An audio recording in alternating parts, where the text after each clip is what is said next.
Hello and welcome to Sweet Pea Tales with Radhika. Now today is a special story. Well, one that I enjoyed in my childhood. It's called Alice in Wonderland and it's written by Lewis Carroll.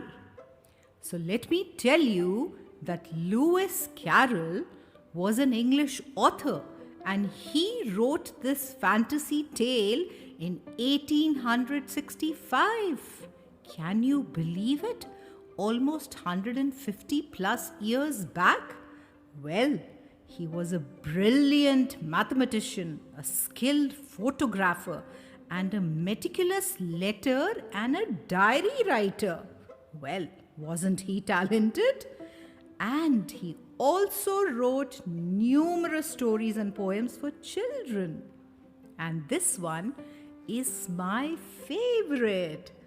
It's about a young girl called Alice who falls through a rabbit hole into a fantasy world. Isn't that exciting?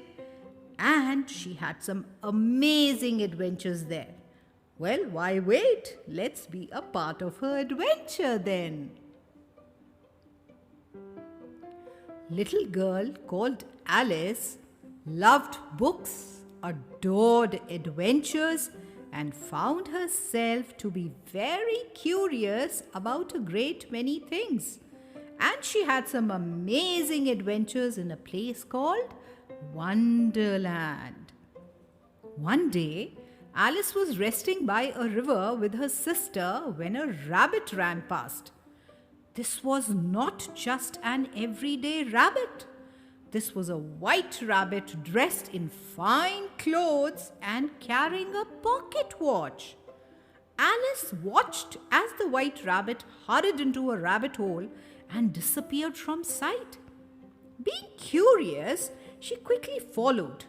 And then she fell and fell and fell for what seemed like a very long time indeed. Alice eventually landed in a room with many locked doors. These were the doors to Wonderland. Behind one very small locked door, Alice could see a lovely garden, but she was too big to fit through the door. It made Alice feel very sad indeed to be stuck in a rabbit hole too big to crawl out. Just then, Alice noticed a little table with delightful refreshments just waiting to be tried. First, she tried drinking a potion marked "Drink me," but it made her too small. Then she tried eating some cake marked "Eat me," but it made her too big. That was when Alice began to cry and cry and cry for what seemed like quite a long time indeed. Alice cried for so long that soon her big tears became a pool and the pool became a sea, and so Alice started to swim. As Alice was swimming for shore, she met a mouse and then a number of other animals, and when they all got to shore, they were wet. To dry themselves off, the friends listened to a very dry lecture by the mouse. Then they raced in a circle, but it didn't go anywhere. Alice had never talked to animals before except her cat Dina. So she told her new animal friends stories about Dina. Stories of a cat only scared them away. Once again, Alice was alone. It can feel scary to be alone in a strange place. Alice felt a bit scared, but she also felt very curious. So she stood up, brushed herself off, and began to wander through Wonderland. There she met many interesting characters and had many curious adventures. Alice saw the white rabbit again, who treated her like a servant. He demanded Alice find his mislaid fan and gloves so she made her way to his house to find them, thinking all the while how odd it was to take orders from a rabbit. Next on her adventure, Alice met a caterpillar resting on top of a giant mushroom. "Who are you?" the caterpillar asked her. While Alice tried to explain who she was, the caterpillar argued with her, which made Alice feel a bit cross. Then Alice met the Duchess, who went off to play croquet with the Queen of Hearts. Alice tried to ask the Duchess a question, but instead of answering helpfully, the Duchess insulted her for not knowing the answer.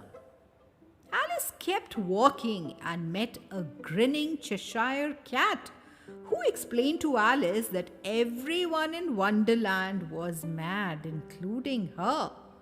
Following directions from the Cheshire cat, Alice found her way to the March Hare's house, where she joined a most peculiar tea party. Sitting at a huge table, sipping tea and talking nonsense were the March Hare and the Mad Hatter. Between them was the Dormouse, who was asleep. They decided to put their sleepy friend in the teapot. Immediately, the Mad Hatter and the March Hare bombarded Alice with riddles and gibberish. In answer to one of their many questions, Alice responded in confusion, "I don't think." But before she could finish, the Mad Hatter interrupted. "Then you shouldn't talk." This bit of rudeness was more than Alice could bear. She walked off in disgust. Nobody seemed to notice. Alice eventually found her way to a garden ruled by the Queen of Hearts and filled with curious characters. Together they all played croquet. "Off with his head!" shouted the Queen at just about everything and everyone she didn't like. This soon led to a trial, which led to a dispute between Alice and the Queen of Hearts. "Off with her head!" shouted the Queen at Alice, but Alice was unafraid. "You're all just a pack of cards!" Alice shouted to the Queen's guards. That's when the cards started to swarm all over her. Alice was furiously swiping away the attacking cards when she heard a familiar voice. "Alice, wake up!" shouted her sister. Alice woke up. She was back by the river. As she sat up, she finished brushing away the leaves that had landed on her while she was sleeping. And she thought, that was a very strange sleep indeed. Well, my dear little friends, that indeed was a very strange adventure that Alice enjoyed. Now tell me, if there's to be an adventure that you would plan yourself, what do you think it's going to be? Share with your parents or your siblings and do let me know. You know where to reach me.